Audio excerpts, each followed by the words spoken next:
Okay, so we're going to be talking about Aquinas and his 5 ways. And hopefully the video will catch me, and if not, at least the audio should come through. Okay, so the 5 ways of Aquinas are meant to be ballpark arguments. And what I mean by that is, these are arguments that are supposed to bring you into the neighborhood of God, but not necessarily point to a necessary existence of God. So this is contrasting to Anselm's arguments, right? Anselm's argument is basically concerned with proving the necessary existence of God. And it's a very Platonic sort of argument. It requires Platonic ontology in order to function. Aquinas is an Aristotelian, okay? And it should be mentioned that at the time that Aquinas was alive, the Catholic Church was putting people in jail for the crime of being an Aristotelian. Because when Aristotle resurfaces into the Western society after the Crusades, since Aristotle disagreed with Platonic ideology, and Platonic doctrine had been incorporated into Christian doctrine by Augustine, we basically end up in this situation where Aristotle is now disagreeing with Christianity, okay? Aquinas is the major figure that says, now hold on a minute, we can reconcile Christian doctrine with Aristotelian doctrine, okay? And this is a high point in the history of the church in the sense of that synthesis being allowed. And then after Aquinas' death, you see a move away from that. So because Aquinas is an Aristotelian, that's going to cause him to look at the world and the methodologies that we should use to understand the world a little bit differently, right? Aristotelians are going to be concerned with go out into the world, experience the world, and then engage in philosophical reflection about the world in order to understand something about it. That's going to be their primary methodology. So from that perspective, Aristotle, on Aquinas' view, can be useful in getting us to understand something about God, okay? So Aquinas' discussion is going to be more of a demonstration than a strict proof. What he's trying to do is basically to say, this is what the world is like. And on the basis of what the world is like, we can come to certain conclusions about it. And those conclusions come to make us understand that there exists a being that is in the neighborhood of God, okay? So these 5 ways are not supposed to be drag out foolproof proofs of God's existence. It's more like Aquinas is saying God is in Hyde Park, and this is how we get to Hyde Park. And then once you're in Hyde Park, you need to find God for yourself. And that's going to be done through either mystical experiences or through other aspects of revealed religion. And I mention mystical experiences because Aquinas very famously had some mystical experiences, and they caused him to doubt this idea that you can learn about God or learn in general through books. And so at one point, he ends up throwing the Summa Theologica into the fire, and his secretary rescues it and makes sure that it goes into publication. But Aquinas himself does not write thereafter, and he dies when he's about 50, give or take. But for the last 10 years of his life, he was not involved in any writing. Because he didn't want to affect people's books weren't relevant to learning? Well, he basically believed that what we should be concerned with is going out and experiencing the world and trying to have mystical sorts of experiences in order to come to understand God's existence. Not necessarily that you would be persuaded through reading. He doesn't agree with people telling you this is the way it is. He wants you to figure it out. Mostly. Okay, so in terms of the 5 ways, the first 3 are going to follow pretty much a very similar structure. And then 4 and 5 are going to be a little different, okay? So my plan here is that I'm going to go through and do argument 1 in a lot of detail, and then I'll show you how argument 2 and argument 3 are similar to argument 1, and then we'll do 4 and 5 in a little bit more thoroughness, okay? So the idea here is that, first of all, Thomas doesn't think that this is the last word on God's existence by any stretch of the imagination. He's just trying to get us to be in the right neighborhood of understanding. And then also that a lot of these arguments have to do with this notion of thinking about things in terms of cause and effect. So the idea is that if you witness an effect, then you can work backwards from that effect to its cause, right? So if I come into a room and I see that a vase is knocked over and the flowers and water are everywhere, I can come to the conclusion that something must have happened in order to cause the vase to be knocked over. And say for the sake of argument that no one has had any sort of inkling that there was an earthquake and that the only being capable of knocking over the vase was the cat, then I would come to the conclusion that the cat must have knocked over the vase, right? And I come to that conclusion really fairly quickly, right? I open the room, I see that the vase is on the floor, I see the cat, and I say, "Bad cat, you knocked over the vase," right? And none of us find that particularly controversial, that we look at the effect and work backwards to the cause. So Aquinas is going to basically be using that same thought process, but he's going to use it to reach an understanding of ultimate cause, okay? So the first argument is the argument from motion, okay? And Aquinas begins by pointing out that the world is in motion. So if you would just take a moment to look out the window, you will notice that the branch is moving. And right before I said it, there was somebody who was walking by past the window. And I'm sure that if you stare out the window long enough, you will see other things in motion, right? People walking by, cars driving by, perhaps a squirrel running around and throwing nuts at the ground. However you want to think of it, it appears that the world is in motion. I'm in motion right now as I'm talking to you, okay? Not a controversial claim at all. Things are moving. Okay, thanks Aquinas for telling us the obvious. But what he's going to say is, okay, if something is moving, then it must be the case that something moved it. Then it must have been moved, okay? So if we want to do this in terms of letters, we can say, okay, I notice that Z is moving. Well, what caused Z to move? Y. And Y was moving, so what caused it to move? X. And we can keep working backwards until we say, well, wait a minute. What caused movement to begin in the first place? Okay? So the idea here is that we have a series of movement that is occurring. And it might help to think about it in terms of if you have a series of dominoes.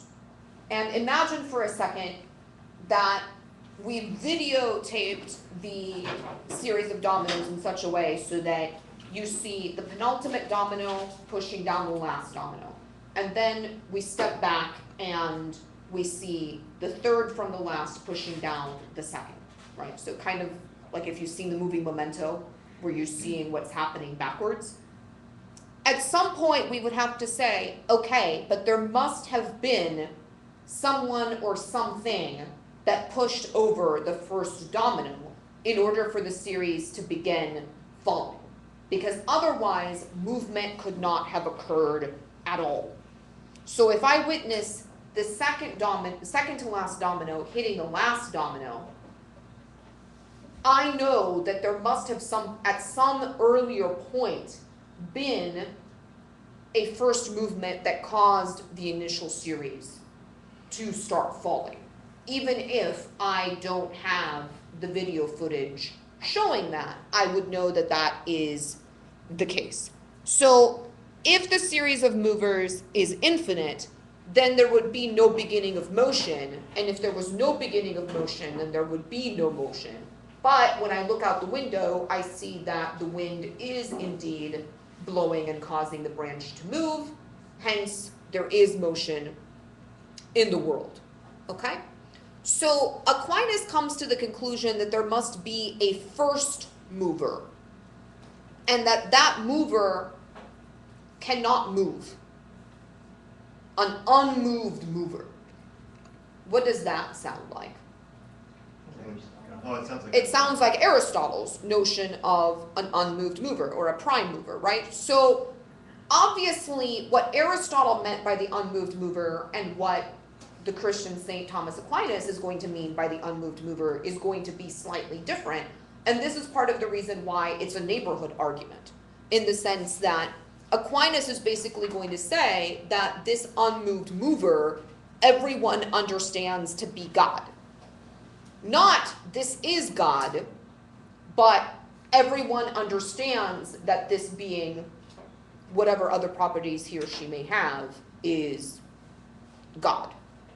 Now, I was trying to get a sense for what it would mean to talk about an unmoved mover, and my last class came up with a goofy example, but I don't know how many of you saw the movie, the remake of Total Recall, but it really doesn't matter. If you've ever seen a movie that involves people having a gunfight in space where there is no gravity, right? So the idea is I'm holding a gun and I want to go up this way and there's no gravity. So if I shoot this way, what ends up happening? You go backwards. The recoil moves me backwards.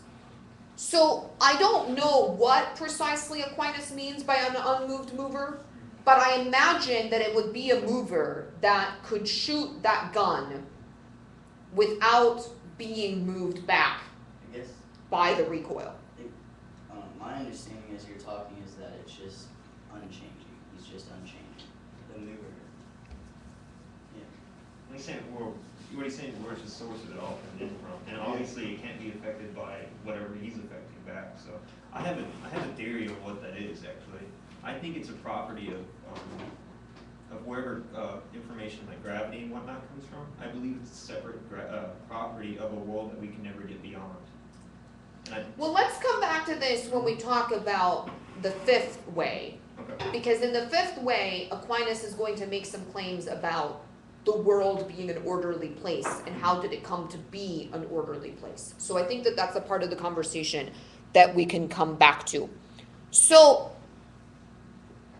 pretty much all of these arguments are going to be very Aristotelian in nature, right? And it is helpful to remember Aristotle's causes as we are going through and doing this argument. So very quickly, you may recall that Aristotle talked about four causes. We have the material cause, which is the materials that are necessary in order to bring the change about.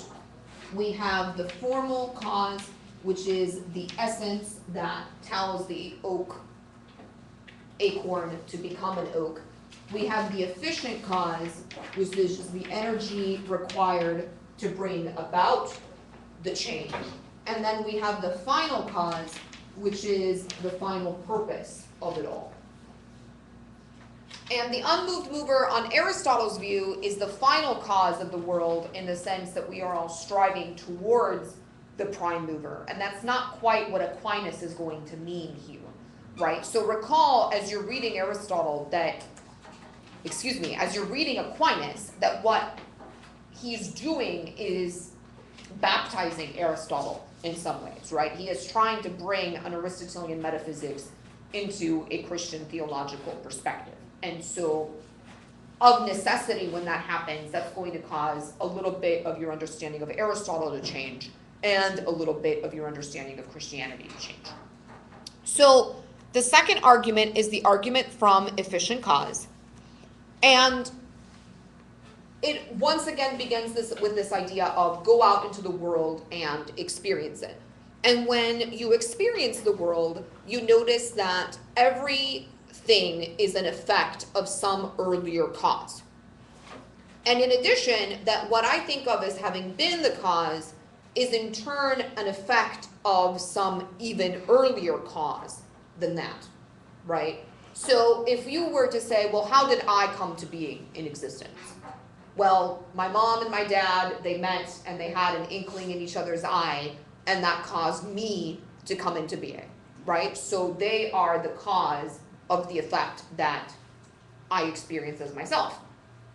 How did they come into being? Well, my grandparents were once an inkling in each other's eyes that caused me to come, or excuse me, that caused them to come into being, right? So even though they are the cause of the effect that is me, they themselves are the effect of an earlier cause. You can see how this is similar to the argument for motion, except that instead of talking about it in terms of movement, we're now talking about it in terms of cause and effect. So just as in the argument for motion, this chain of cause and effect cannot be infinite. If it were, then nothing would be caused. So there must have been a first cause, and that initial cause was not caused by something else. So we can think of God then as an uncaused causer. Or at least that being an uncaused causer is in the neighborhood of God. The third formulation of the argument is, or the third way, is the argument from possibility and necessity. Okay? So it should be mentioned here that what philosophers mean by possibility, and especially what Aristotle means by possibility, is a little bit confusing, right? We talked about this when we were talking about what he means by potentiality and actuality. And many of you thought, wait, it seems like these terms are kind of being used backwards. And I pointed out to you that linguistic drifts happen, that the ways that we use words changes over time. As a quick comment, for example, a lot of times people will say there's no right to privacy that is explicitly described in the Constitution. And it should be pointed out that privacy at the time that the Bill of Rights was written meant going to the bathroom. So I think we can all agree that A, one should have the right to go to the bathroom, but B, that that's not the sort of thing that you would necessarily explicitly mention in the Constitution. We now have an understanding of privacy that has evolved, right? So in the same way, linguistic practices evolve, and that can sometimes make it difficult to read some of these authors and really understand exactly what they're about, because the ways that they're using these words have changed. So it may be that it's a little bit easier to understand this as we think of it as contingent instead of possible, okay? So my existence was contingent upon my parents existing. And to follow our trend of talking about this in terms of science fiction movies, I'm sure you're all familiar with the movie Back to the Future, right? And there's that one scene where Gordon McFly has engaged in some actions that are causing his parents back in the day not to meet. And what happens to him? Photograph slowly starts to fade. He starts to become translucent and fade away, right? There's a way in which, because his existence was contingent upon his parents meeting, when he took actions that were making that event not occur, the universe was warning him about it by saying, hey, wait a minute, you're running the risk of acting in such a way so that you blip yourself out of existence, right? And then he's able to change things around in such a way so that he still ends up existing, because it's a science fiction movie and we have to make it all work out in the end, right? So the idea here is that everything comes from something, and if everything were contingent, then there would have to be a time when nothing existed. And nothing would exist because nothing would have caused it to come about. But things do exist, so there must have been a necessary object that was not contingent that caused everything to come into being. So potentially there could be a plethora of necessary things, but then we would have to ask ourselves, how did they come into existence? So either it is a necessary thing which got its necessity from some other necessary thing, or it's something that is necessary in its essence, it's necessary on its own. Once again, the series cannot go on indefinitely, so Aquinas is going to posit that there must be a being that is existent necessarily and gets its necessary existence from itself. Whatever that necessary being might be, it is in the neighborhood of God. Okay? So, in the first way, we have that God is an unmoved mover. In the second way, we have that God is an uncaused causer. And in the third way, we have that God is a non-contingent necessary being that doesn't really have the nice phrasing of unmoved mover or uncaused causer. Uncontingent continger? Yeah, let's go with uncontingent continger. Not that that's really a word, but hey, it's funny and that's what matters. Okay? Now, the fourth argument is different. The fourth way talks about this idea of the gradation of things. And you'll recall that Aristotle is very concerned with this idea that human beings talk to one another and that our language practices tell us something real about the world, okay? And it seems that not only do human beings talk, but human beings make judgments about things. Like, I really like that nail polish, or that's a really nice skirt that you're wearing. Okay, well, when I say that's a beautiful skirt that you're wearing, I'm making a judgment, right? And that implies that there would be skirts out there that would be less aesthetically pleasing, and potentially that there may be skirts out there that are more aesthetically pleasing. And when somebody comes up to you and says, that's a nice skirt that you're wearing, Lauren, you don't say, oh, well, what standard of beauty are you applying here? You just accept the compliment, right? So on Aquinas' view, there is, when we make these claims about something being good or something being beautiful, that implies that there is a gradation of things, that there's a scale, and that certain things are going to be higher on that scale, you know, the skirt that you're wearing, and certain things are going to be lower on that scale, you know, some really ugly skirt that you would have never thought to buy. So notice that Aquinas is not making the claim that you must know what the standard is or what the maximum is in order for us to be persuaded that it exists, okay? So I don't have to believe that there is the most beautiful skirt that exists that I can understand in order for me to say that nevertheless I make value judgments and you all agree and understand that I make these value judgments, and therefore it must be the case that a scale exists. So Aquinas' argument is going to be that if we take the maximum of all maximums, that is in the neighborhood of God. The maximum of all maximum?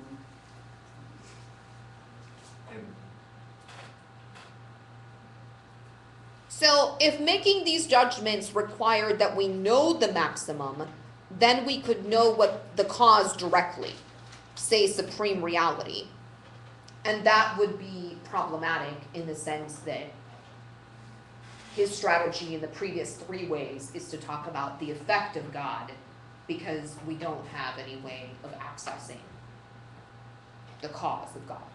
Or if we did, then arguments for God's existence would no longer be necessary, right? Okay. And then then we have the argument from the governance of the world, all right? Now, we all take for granted that the world is an orderly place. So, for example, I think you said that you're studying biology, and when you study the sciences, you have this idea that experiments are verifiable, right? So if Cheyenne does an experiment and he follows the protocol in a certain way, and then George comes along and does the experiment in the same way, that they should get the same results. And if they don't get reproducible results, then that means that there was something flawed with the experiment, right? Now, let's say that George reproduces Cheyenne's experiment and the results come back completely different. And Cheyenne comes back and says, well, that's because the world has changed since George did his experiment. We would all say, What's the experiment? well, That's what happens. Yeah, that's violating the laws right here. So, we would say that's violating the laws of science here. Well, what makes the laws of science work? In part, it's that we presume that the world is an orderly place, okay?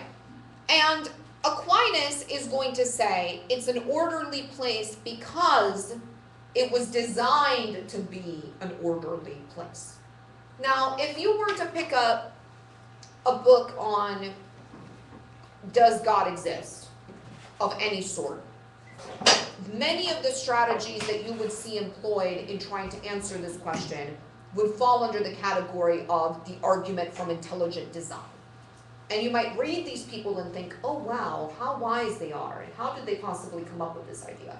And then you come to an introduction to philosophy class, and you realize that there are no new ideas in the world, and what these people are doing is just recycling the fifth way from Aquinas. They've just updated the science a little bit.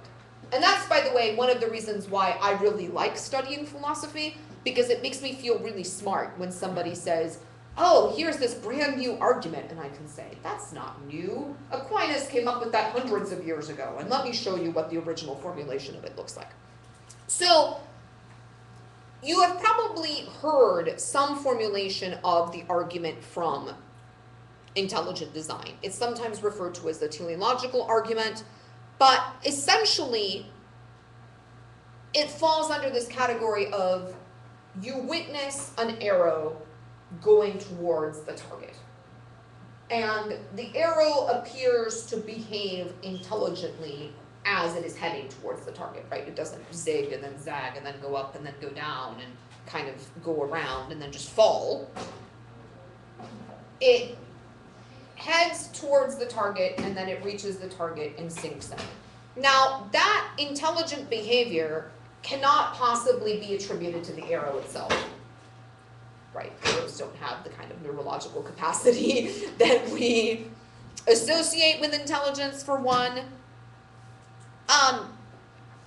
So what we do is we attribute that to the result of the arrow behaving in an intelligent way onto the archer who shot the arrow in an intelligent way.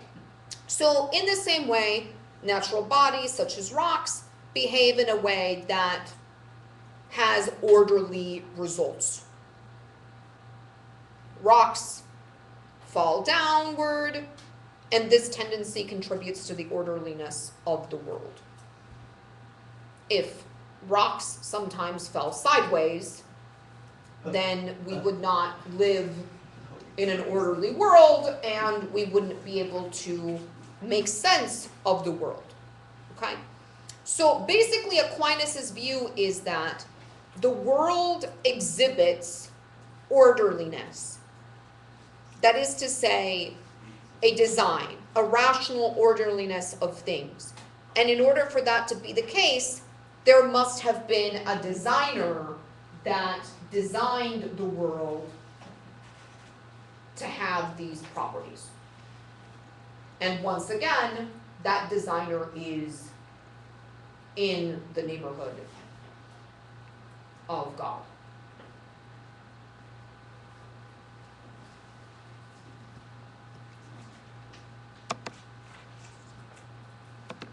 you attribute an IR guarded or a heat-seeking missile as an intelligent object, or the person who created it? I'm sorry? I'm curious about this. If you had a heat-seeking missile, is the missile intelligent, or is the person who created it intelligent? What about artificial intelligence? Yeah. Okay, let me take those questions. Separately. Well, I don't know, they are sort of That's this. similar questions. So Yeah. part of it is, when we talk about artificial intelligence, Yeah. the question is the object that is exhibiting the intelligence intelligent, or are we seeing a reflection of the intelligence of the person who initially designed the object? And that is the similar question Yeah. with the heat-seeking Right. missile, right? I was trying to So think I of see something. that the missile is behaving in a way that seems intelligent, and I look at the missile and I say, okay, what about this missile is behaving intelligently? Is it something about the missile itself? Or does the intelligence come from that which created It the has missile? it has a chip that's constantly in the feedback loop looking for heat signature on its sensor. So it has all the properties of intelligence except for conscious thought. We would normally attribute something else. It's got an input, it's got a computation, and it's got a reaction. I think that's And- intelligence. I mean, artificial intelligence can technically learn things. Like the iPhone 4S can learn to your personality, which I think is really weird. But That's whitewash though. Really, that doesn't really learn. I've used Siri for a while, and I don't think it really Well, learns. I mean, I've used different people's iPhones, and it'll respond to you differently. Oh. based Well, I on- mean, so I'm just there's trying to something to figure be out said definition. for, the question that we're now moving to is, what is intelligence, right? And there's something to be said for, is intelligence merely responding to a stimulus? I believe so. And I don't think that that is the case, okay? So, for example, if I'm sitting down and you take a little tiny hammer and you hit my knee in the right spot, what's going to happen? The knee-jerk Reflex. The knee-jerk reflex, right? I'm going to kick you. Now, is that intelligent on my part? Yes, No, it's No. a nerve. It's a nerve that's reacting to being hit. it's not necessarily intelligent though. I It's think- just, I think it's the throwing definition a of rock intelligence doesn't we're make trying to the figure rock. out. Let her finish. Yeah. Go ahead. it's a natural reaction, it's not necessarily something from intelligence. Intelligence is more of, you can take in information, process it, and then give something else back. Right, the brain is taking the nerve is being reacting. Your brain is actually not. Your brain's not. Involved. It's literally I thought- you're just literally hitting that spot and it is It's automatically actually a reacting. tendon. I don't think it's a nerve. Right? Is it intended? Okay, but I was wondering, I thought it was a nerve. Well, it might change a little bit, but I still think it's an intelligence because it is a reaction to stimulus. Now, we may not attribute a brain to being in here, in the tendon, but it's still burning energy to do something.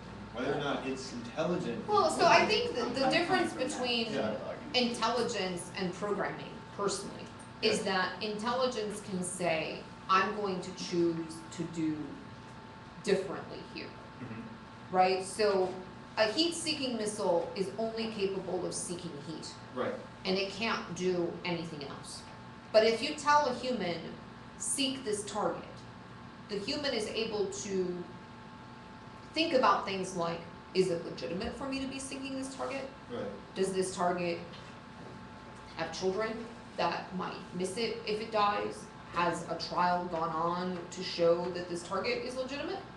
Whereas a missile doesn't have that kind of broader intelligence. Now, I understand what you guys are saying here because there are computer programs out there that can learn in the sense of playing backgammon, okay? So it turns out that you can use what's called a Hebbian network to set up a program to play backgammon. And what a Hebbian network does is basically say, if a certain Backgammon? strategy, pardon? Right. Backgammon, the game backgammon. That's- What a Hebbian network can do is basically say, okay, if a certain strategy is successful, make that connection stronger. And if a certain strategy is not successful, make that connection weaker. And then you can take a program that has never played a game of backgammon and have it play backgammon over and over and over again, and eventually that program will become a better backgammon player than any human backgammon player. Now the question becomes, is that intelligence? One. And two, is that intelligence being displayed by the program, or is it being displayed by the programmer? It's just doing what it was designed to do. Okay, well, it turns out, I haven't seen how your iPhone was programmed, and I don't know. But my guess is that it's using some sort of Hebbian network or Hebbian network-like programming in order to function. So what's happened is that your iPhone has caught on to certain patterns, like Blaine mistypes this word on a regular basis. And so when you begin typing this word, knowing that that you're going to push a button to autocorrect, once it's strengthened that node of the network sufficiently, it turns it into an automatic function. Okay, well, since we're talking about this, would you say that animals and plants are unintelligent, since they're basically just instinctual things? Well, once again, these are complicated questions, Yes. okay? And I'm not necessarily going to say this is a definitive answer, or even this is my definitive answer. I choose to, to say that I might change my mind 10 minutes from now. But one of the things that I can tell you is that I do think that choices and choosing have something to do with intelligence. And I do notice about animals that they choose whether or not to comply with your commands. Right? So sometimes you tell your dog to sit and you've got a treat in your pocket and she sits. And sometimes you tell your dog to sit and you have a treat in your pocket. If you starve the dog, he'll always come for the treat. Okay, well, we're not about starving dogs. I can tell my ex to make me a sandwich all day, she'll never make it. But if I ask her sweetly, she'll make it. It's about stresses. That's what I'm saying. It's about we're reacting to stimulus stresses. I'm serious. You starve a dog and he doesn't eat a treat, there's something wrong with the dog, and it's a disease. But same with the person. The person will act the same way. You enslave them, you take all the sleep away, don't feed them for a while. They'll change their mind about anything you want them to as soon as you give them food. It sounds like torture. No, exactly what It is torture, but there are some subjects that don't break under torture conditions. I think that's what we attribute to an insanity. Actually, I attribute to an insanity. Like, I would be insane if I sat there and thought, well, I could rather live or I could stand up to my principles and die with them. Well, that's insane, but it's what I'd rather do. I'm not saying there's a right or wrong. I think that's an insanity. But I do think that, to borrow from Aquinas, Mhm. somewhere in the neighborhood of that is intelligence. I think In the sense that I do think that intelligence is about the ability not to just respond to stimulus, yes. but to choose how you respond to a certain stimulus. The reason I'm So, Or I not mean, to. granted, there's going to be a way in which I'm going to have a Pavlovian response, Mhm. right? If I've been conditioned, say, to be afraid, then for me to break out of that conditioning is going to be really, really, really difficult. But as a human being, I can choose to reflect upon my experiences and then say, okay, this is the way that I've been behaving, and I'm going to choose to do differently. And please understand that your mileage may vary on this. So Kant, for example, is going to say that human beings believe themselves to have free will, but we can never be certain of the fact that we do indeed have free will, Yeah. right? He's going to say that whether or not we have free will belongs to the noumenal world, along with whether or not we have a soul, whether God exists, and the thing in itself. The reason I ask is I'm trying to find a clear definition of where intelligence starts and stops for understanding this.